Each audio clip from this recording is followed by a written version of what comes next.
స్తోత్రాలు సమర్పించుకుంటున్నాను. ప్రియులారా, మరి ఈరోజు చదువుకున్నటువంటి లేఖన భాగం గలతీయులకు రాసినటువంటి పత్రిక 6వ అధ్యాయము 6వ వచనం నుంచి 9వ వచనం వరకు మనం ఆలోచన చేద్దాం. విషయాలు ఇందులో రాయబడిన మాటలను బట్టి.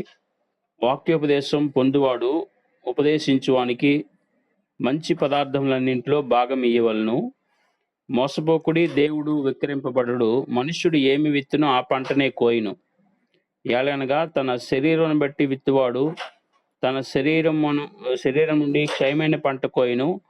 ఆత్మను బట్టి విత్తువాడు ఆత్మ నుండి నిత్య జీవమున పంటను కోయును. మనము మేలు చేయట యందు విసుకగిందుము. మనము అలయక మేలు చేసితిమేని తగిన కాలమందు పంట కోతుము. కాబట్టి మనకు సమయం దొరికిన కొలది అందరి ఎడల, విశేషముగా విశ్వాస గృహమునకు చేరిన వారి ఎడల మేలు చేయుదుము. లేదా ఈ యొక్క సందర్భాన్ని మనం జాగ్రత్తగా గమనిస్తే విత్తుట గురించి రాయబడినటువంటి సందర్భం. విత్తుట అనేది ఏంటో ఈరోజు ఆలోచన చేద్దాం.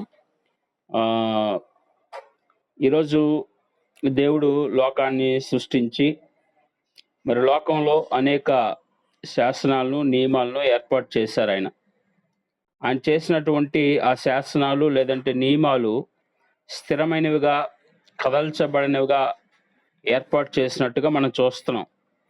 ఫర్ ఎగ్జాంపుల్, ఒక వస్తువును మనము పైనుంచి ఎత్తి వదిలేస్తే అది నేల మీద పడుతుంది. కారణము ఆ యొక్క భూమికి ఆయన పెట్టినటువంటి గ్రావిటేషనల్ ఫోర్స్, అంటే భూమి ఆకర్షణ శక్తి, ఆ నియమాన్ని ఆయన పెట్టడాన్ని బట్టి అలా ప్రతి వస్తువు నేల మీద పడటం అనేది జరుగుతుంది. భూమి ఆకర్షించుకుంటుంది కనుక. అదే న్యూటన్ చెప్పినటువంటి యాపిల్ పండు చెట్టు మీద నుంచి పడటం అనే ఆ నియమాన్ని పెట్టింది దేవుడు. దాన్ని సమాజానికి తెలియచేసింది న్యూటన్. అంతేగాని న్యూటన్ ఏదో ఆ నియమాన్ని పెట్టలేదు. భూమి ఆకర్షణ నియమాన్ని దేవుడే పెట్టారు. దేవుడు పెట్టిన నియమాన్ని సమాజానికి తెలియచేసిన వ్యక్తి న్యూటన్గా చెప్పుకోవచ్చు. ఇలా సృష్టిలో ఎన్నో నియమాలు ఆయన పెట్టారు, ఎన్నో శాసనాలు ఆయన పెట్టినట్టుగా చూస్తున్నాం. సో దేవుని శాసనాలన్నీ ఎందుకంటే మన మేలు కొరకే. అవి ప్రతి శాసనం కూడా మనల్ని నిరాశపరచడానికో, లేదంటే మన వినోదాన్ని పాడు చేయటానికో, లేదంటే మన సంతోషాన్ని అదుపు చేయటానికో దేవుడు నియమాలు పెట్టలేదు. ఏమండి? అవన్నీ కూడా మనం మేలు కొరకే. అది చాలా మంది వాటిని తప్పుగా అర్థం చేసుకొని పొరపడతారు. మన యొక్క వినోదాన్ని పాడు చేయాలనో, మన సంతోషాన్ని అదుపులో దేవుడు పెట్టాలనో ఇలాంటి నియమాలు పెట్టాడేమో అని అనుకుంటారు. సో వాక్యోపదేశం పొందువారు ఉపదేశించే వారికి పదార్థాలన్నింటిలో భాగము ఇవ్వవలను అనేది నియమము. ఇది దేవుడు పెట్టిన నియమం. ఇది ఏమండి? ఉపదేశించే దైవజనులకు దేవుని మాటలను వాక్యమందు విశేషంగా ప్రయాసపడే వారికి రెట్టింపు సన్మానములకు పాత్రలుగా ఎంచాలని, నూర్చెడి ఎద్దు మూతికి చిక్కము పెట్టకూడదని, ఏమండి, ఇలా చాలా వచనాలు మనం చూస్తున్నాం. ఇవన్నీ కూడా దేవుడు పెట్టిన నియమం అన్నమాట. అది సువార్త చేయవారు సువార్త వలన జీవించవలనని కొరింథీయులకు రాసినటువంటి 2వ పత్రిక 9వ అధ్యాయంలో అపోస్తలుడైన పౌలు గారు చెప్తున్నారు. ఇలాగా మనకు చాలా వచనాలు చూస్తున్నాం కదా. ఇవన్నీ కూడా ఆయన పెట్టిన ఒక నియమం అన్నమాట. సో దాన్ని బట్టి దేవుడు నువ్వు ఏమి విత్తుతున్నావు, ఏం కోస్తావో డిసైడ్ అవుతుంది అన్నమాట. సో మోసపోకండి, దేవుడు వెక్కిరింపబడడు. మనుష్యుడు ఏమి విత్తునో ఆ పంటనే కోయును. కేవలం వాక్యాన్ని బోధిస్తుంటే, సేవకుడు చెప్తుంటే అది వినేసి మాత్రమే వెళ్ళిపోతున్నారేమో. ఏమండి? చాలామంది ఈ రకానికి చెందిన వారు ఉంటారు. కేవలం వాక్యం చెప్తూ ఉంటే ఏదో వింటారు, వెళ్ళిపోతారు. అంతేగాని అది ఎలాగా ఆ నియమాన్ని పాటించాలా, ఆ నియమాన్ని మన జీవితం ఎలా అప్లై చేసుకోవాలని ఆలోచన చేయరు. ఏవండి? సో, ఇది మన మేలు కొరకే ఆయన పెట్టాడన్న ఆలోచన చేయరు. అందుకనే ఆహ్, వారు ఏమైతే విత్తుతున్నారో అదే కోస్తున్నారు గానీ, దాని ఫలాన్ని పొందుకోవట్లేదు. ఏవండి? సో, ప్రియులారా, దేవుడు పెట్టిన ప్రతి నియమం అనేది మన మేలు కొరకే. రోమపత్రిక 8:28లో రాయబడింది. సమస్తమును మన మేలు కొరకే. మనకు మేలు చేయటానికే.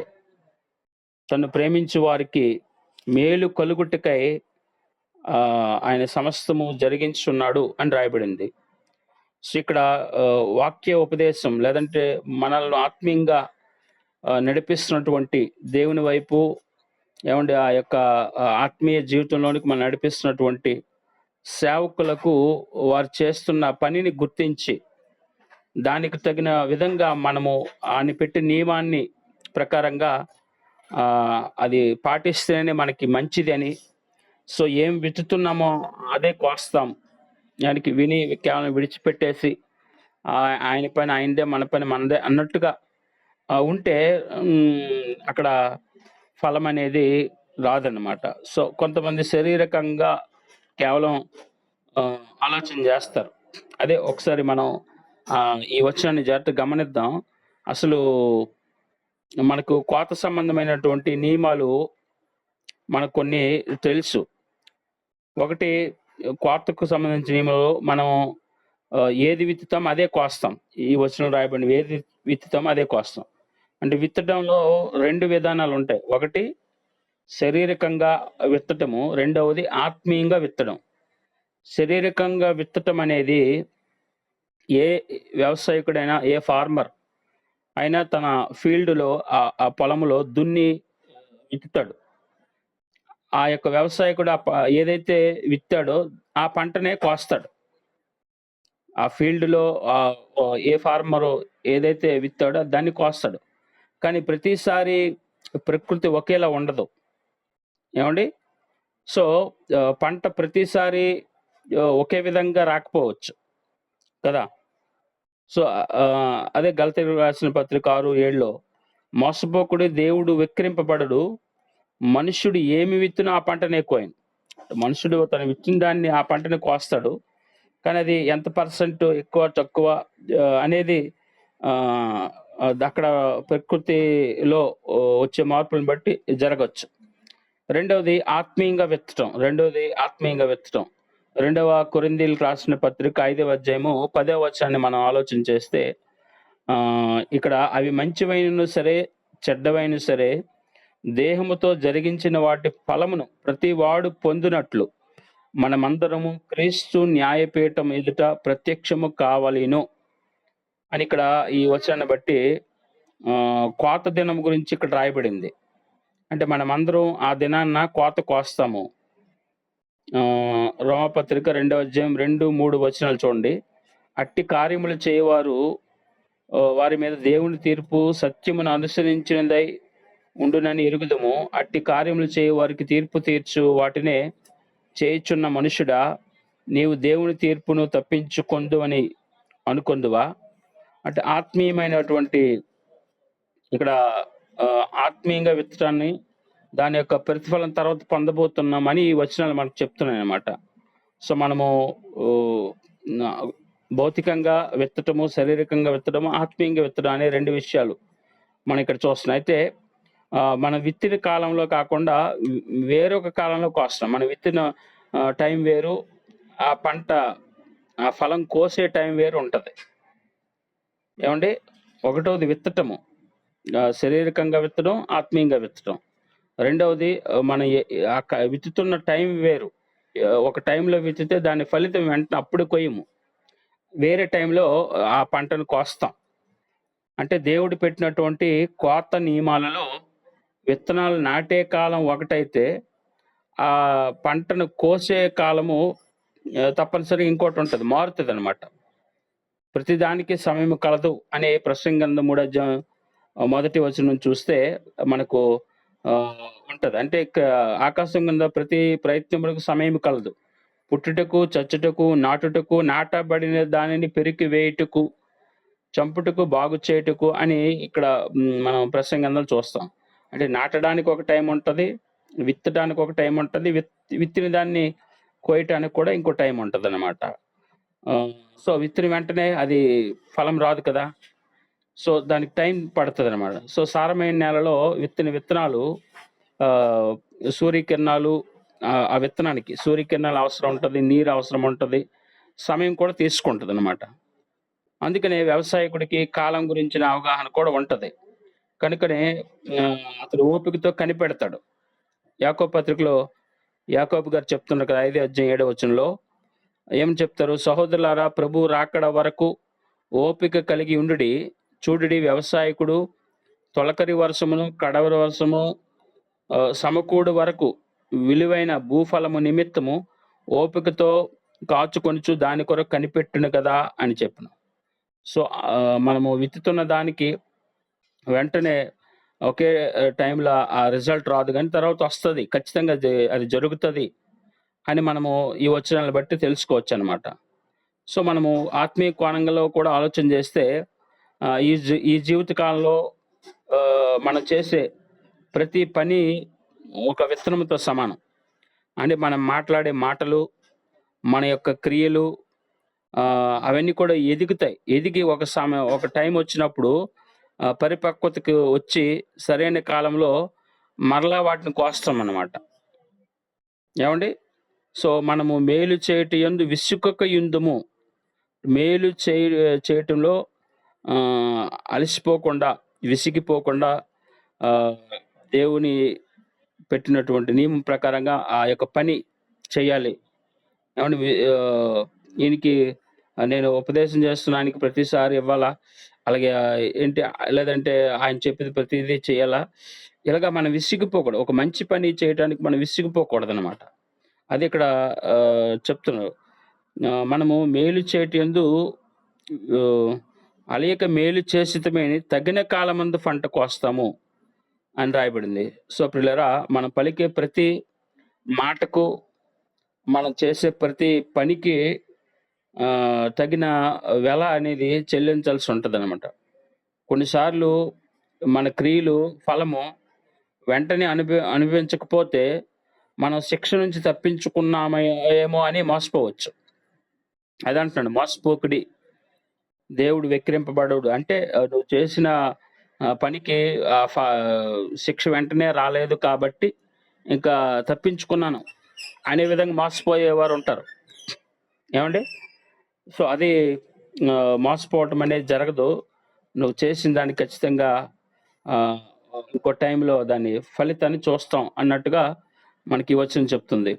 తర్వాత మరొక విషయం ఏంటంటే, మనం ఏ రకమైనటువంటి విత్తనాన్ని విత్తామో ఆ రకాన్నే కోస్తాం అన్నమాట. ఏవండీ? మనం ఏ రకమైన విత్తనం విత్తాం, ఉదాహరణకు గోధుమ విత్తనం విత్తితే గోధుమ పంటే కోస్తాం. టమాటా విత్తితే టమాటానే కోస్తాం. ఒకవేళ ముళ్ళు విత్తితే వాటినే కోస్తాం. సో, ప్రభువారు అంటున్నారు, యేసు ప్రభువారు మత్తయి సువార్త 7 అధ్యాయం 16 వచనంలో, మత్తయి సువార్త 7:16లో వారి ఫలం వలన మీరు వారిని తెలుసుకొందురు. ముండ్ల పొదల్లో ద్రాక్ష పండ్లైనను, పల్లేరు చెట్లను, అంజూరు పండ్లను కోయుదురా అని ప్రభువారు ప్రశ్నిస్తున్నారు. అంటే ఏది విత్తుతారో అదే కోస్తారు. ఆ రకాన్నే కోస్తారు. అంతేగాని వారు ఏ విధమైన మనస్తత్వాన్ని కలిగి ఉన్నారో వారి క్రియలు కూడా అలాగే కనిపిస్తాయన్నమాట. ఏవండీ? వారు దేవుని వాక్యాన్ని వినేవారిగా మాత్రమే ఉండి వెళ్ళిపోతే మనసు కలిగి ఉన్నారనుకోండి, వాళ్ళు అలాగే చేస్తారు. వాళ్ళు వాక్యాన్ని వింటారు. ఓకే. అది అక్కడికి విడిచిపెట్టేస్తారు. వాక్యం వినడంతోనే వాళ్ళు టైము పాస్ చేస్తూ గడుపుతారన్నమాట. మేము భక్తిలో ఉన్నాము. మేము వాక్యాన్ని ప్రతిరోజు వింటున్నాము. దేవుడి సేవకుని చెప్తుంటే ప్రతిరోజు మేము ఆ వాక్యాన్ని ధ్యానించేస్తున్నాము అనుకుంటారు. కానీ వారు సో, ఆ విధంగా ఉంటారు అంతే. అంతే తప్ప ఉపదేశించువానికి ఏం చేయాలి అనే దేవుడు నియమం పెట్టాడో, ఆ నియమం కిందకి రారు. సో, అక్కడ వారు ఏ రకాన్ని విత్తుతున్నారో తర్వాత కూడా వారు అదే రకాన్ని కోస్తారనమాట. అది ఇక్కడ చెప్పబడుతున్న మాట. భక్తిహీనుని సంపాదన వాణ్ణి మోసము చేయును. సామెతల గ్రంథం 11:18 చూడండి. భక్తిహీనుని సంపాదన వాణ్ణి మోసము చేయును. నీతిని విత్తువాడు శాశ్వతమైన బహుమానం పొందును. భక్తిహీనుని సంపాదన వాడిని మోసం చేస్తది. అదే నీతిని ప్రకారం విత్తేవాడు శాశ్వతమైన బహుమానము పొందుతాడు. సో శారీరకంగా ఆలోచన చేసేవాడు శారీరకంగానే వాడికి ప్రతిఫలం ఉంటుంది. శాశ్వతమైన బహుమానం కొరకు ఆత్మ సంబంధంగా ఎవరైతే మరి దేవుని వాక్యాన్ని పాటిస్తారో వాళ్ళు శాశ్వతమైన బహుమానం పొందుతారు. సో నేను దేవుని సేవకుడు, నాకు ఆత్మీయంగా పాఠాలు నేర్పిస్తున్నాడు కనుక ఆయన అవసరతను నేను సహాయం చేస్తే నాకు శాశ్వతమైన బహుమానం ఉంటుందని ఎవరైతే అలా వాక్యాన్ని ఆలోచన చేస్తూ ఆ విధంగా ఉంటారో వారికి శాశ్వతమైన బహుమానం ఖచ్చితంగా ఉంటుంది అనమాట. సో ఈయనకి ఇస్తే నాకేంటి ఉపయోగం, ఇప్పుడేమో రాదు కదా, ఎప్పుడు వస్తుంది అంటారు కదా అని అనుకునే వారికి సో వారికి ఆ విధమైన బహుమానం ఉంటుంది అనమాట. సో అదే ఇక్కడ చెప్తున్నాడు. ఎఫ్ఎస్సీ పత్రిక 6:8 భక్తిని సంపాదన వాణ్ణి మోసం చేయను, నీతిని విత్తివాడు శాశ్వతమైన ఎఫ్ఎస్సీ పత్రిక 6:8 దాసుడైన స్వతంత్రుని మీలో ప్రతివాడు ఏ సత్కార్యము చేయనో దాని ఫలము ప్రభు వలన పొందునని మీరు ఎరుగుదురు. మొదట సామెతల గ్రంథం 11:18 చెప్పండి, నీతిని విత్తివాడు నీతిని శాశ్వతమైన బహుమానం పొందుతాడు. ఎఫ్ఎస్సీ 6:8 అక్కడ చూస్తే దాసుడైన స్వతంత్రుని మీలో ప్రతివాడు ఏ సత్కార్యము చేయనో, ఏ మంచి పని చేస్తారో దాని ఫలము ప్రభు వలన పొందుతారు. సో మనం చేస్తుంది భౌతికంగా శారీరకంగా మన యొక్క భక్తి ఉంటుందా, లేదంటే ఆత్మీయంగా శాశ్వత బహుమానం పొందే విధంగా మన భక్తి ఉంటుందా? మన భక్తిని ఎలా చేస్తున్నాము? కేవలం విని విడిచిపెట్టేసేవారుగా ఉంటున్నామా, లేదంటే ఆ విన్న దాని ప్రకారంగా మనం చేస్తున్నామా లేదా? అంటే అన్ని దాన్ని బట్టి మన ప్రతిఫలం మనకు ఫలం ఉంటుంది. అది సో మనం తెలుసుకోవాలి ప్రియులారా. సో దాసుడైన స్వతంత్రుడైన మీలో ప్రతివాడు ఏ సత్కార్యము చేయనో,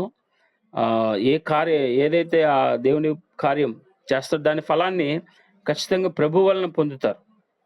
సో ప్రభువే ఇస్తారు దానికి వారికి ఆ ఫలం. వారు ఆ సత్కార్యాన్ని దేవుడు ఆశించిన రీతిగా దేవుడు అనుకున్న విధంగా చేశారు కనుక, శారీరకంగా కాకుండా ఆత్మీయంగా వారు విత్తారు కనుక వారు శాశ్వతంగా ప్రభు వలన ఆ ఫలాన్ని పొందుతారు అని మనకి ఇక్కడ ఈ వచనం చెప్తుంది ప్రియులారా. విత్తిన దాన్ని కోసిన వారిలో మనకు ఒక ఉదాహరణ, ఆయన మనకు ఒక భక్తుడు మనకు కనిపిస్తారు. ఆయన యాకోబు గారు. తను విత్తిన దాన్నే కోసారు యాకోబు గారు. ఏం విత్తారు ఆయన? ఆయన మోసం చేశాడు. ఆయన కూడా తిరిగి మోసపోయాడు. సో అలాగే ఉంటుంది.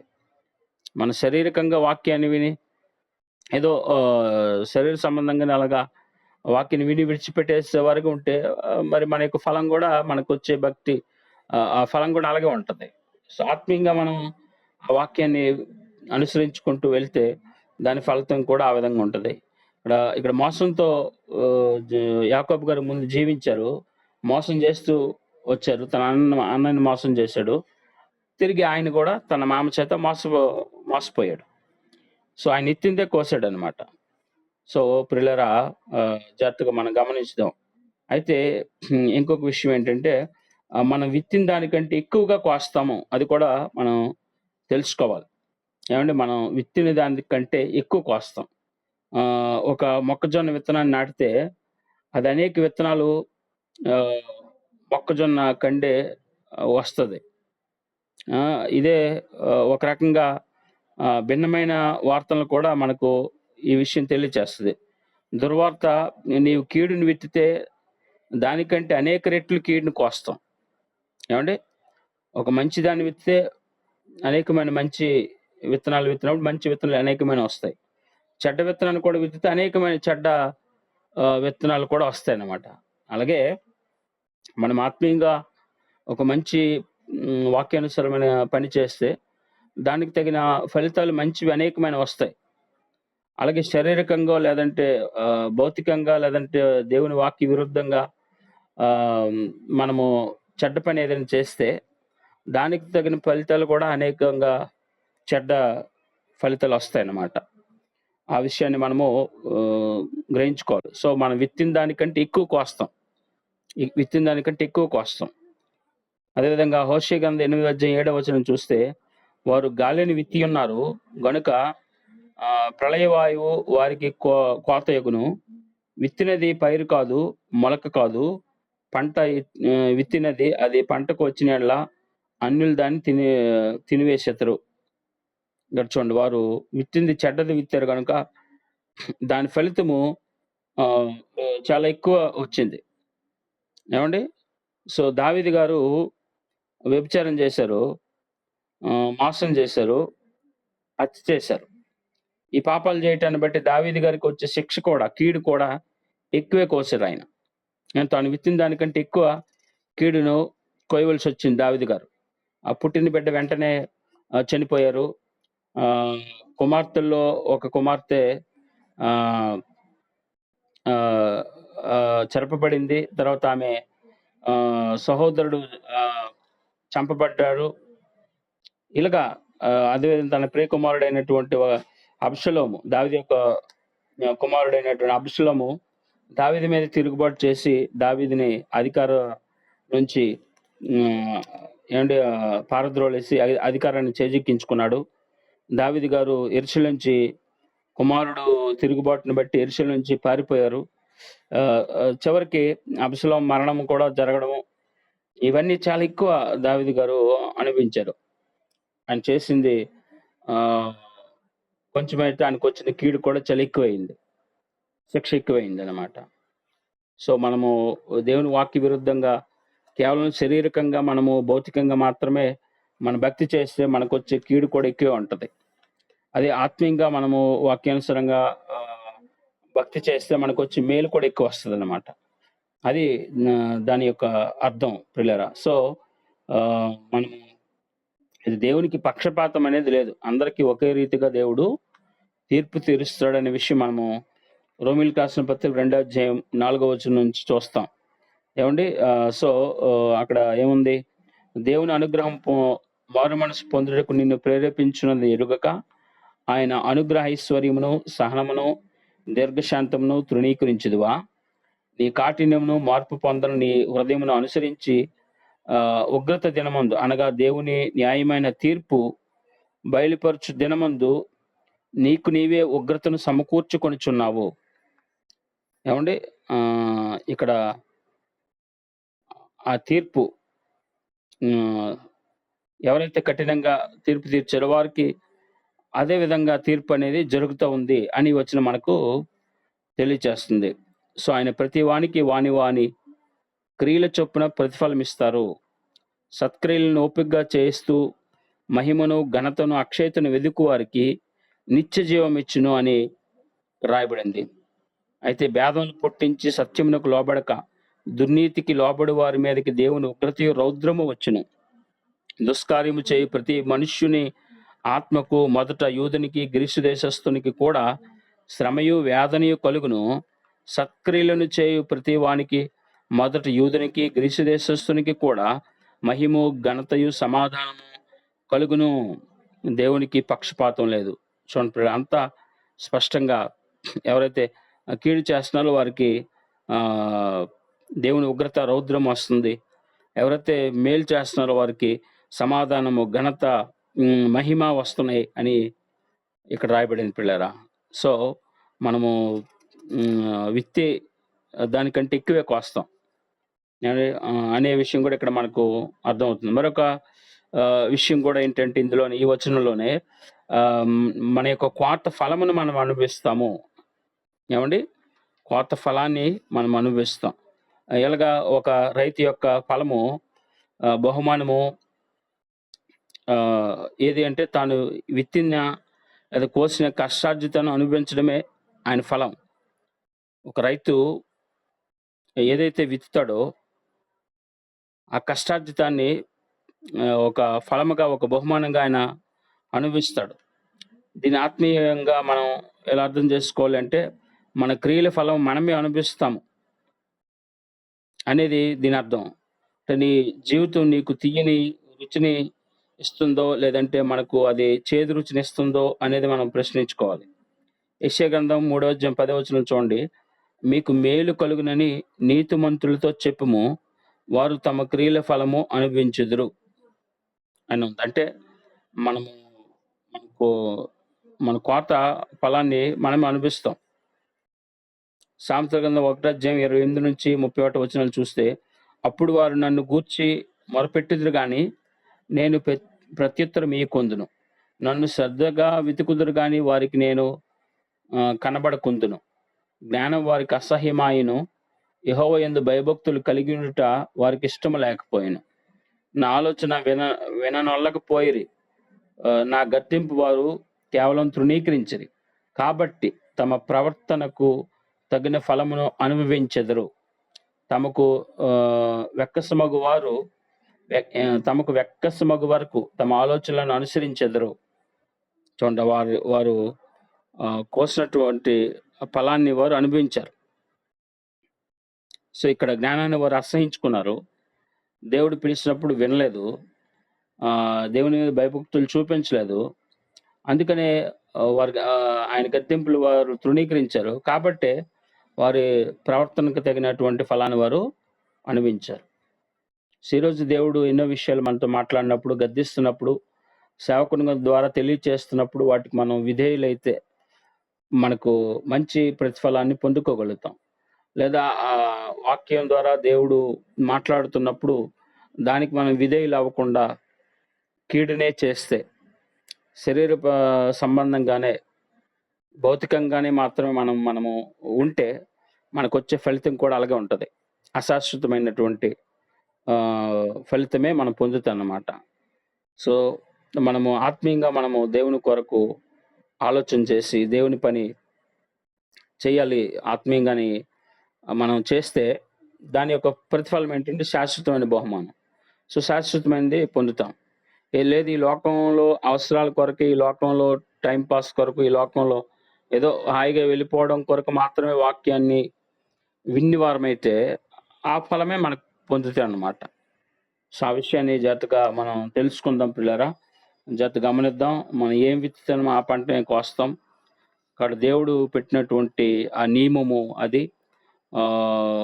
దేవుడు మరి ఉపదేశించినప్పుడు మంచి పదార్థాలు భాగం ఇయ్యాలని ఆ నియమాన్ని మనం ఏ విధంగా పాటిస్తున్నాం? అది కేవలం శారీరకంగానే, భౌతికంగానే ఆ నియమాన్ని చూస్తున్నామా?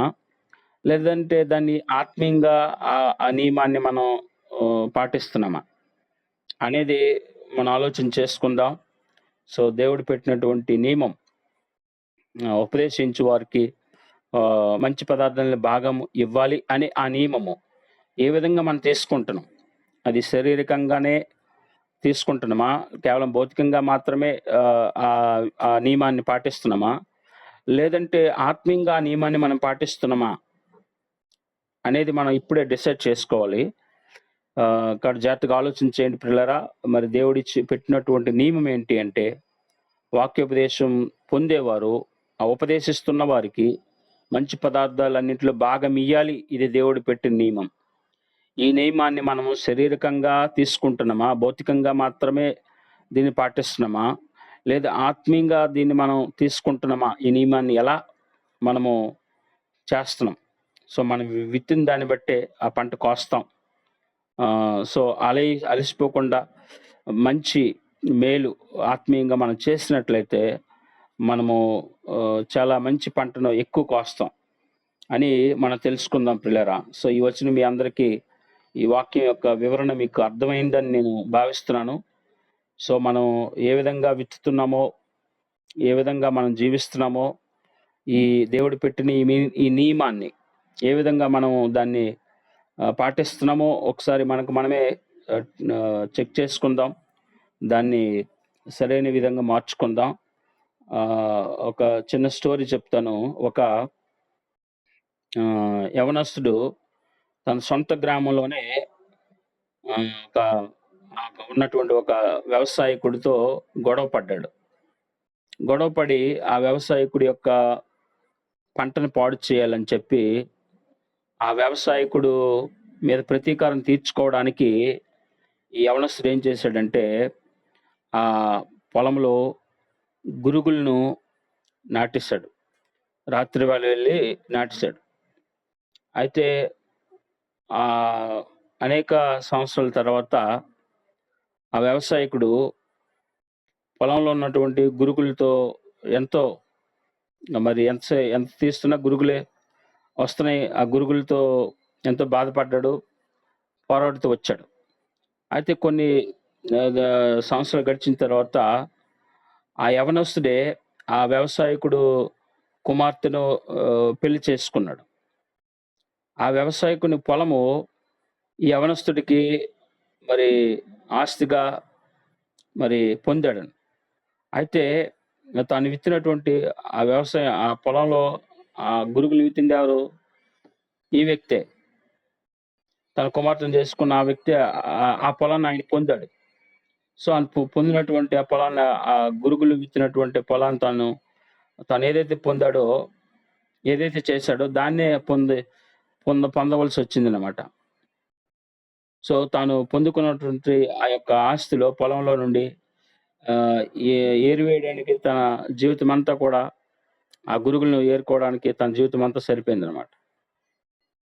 సో, ప్రియులారా, కోత ఇప్పుడే వస్తది. కాబట్టి మనం ఏం కోస్తున్నాం, ఏం చేస్తున్నాం, ఏం విత్తుతున్నాం, ఏం కోస్తామో ఇప్పుడే డిసైడ్ చేసుకోవాలి. సో, మనిషి ఏం విత్తునో దాన్నే కోస్తాడు అనే మాటను మనం మర్చిపోకూడదు.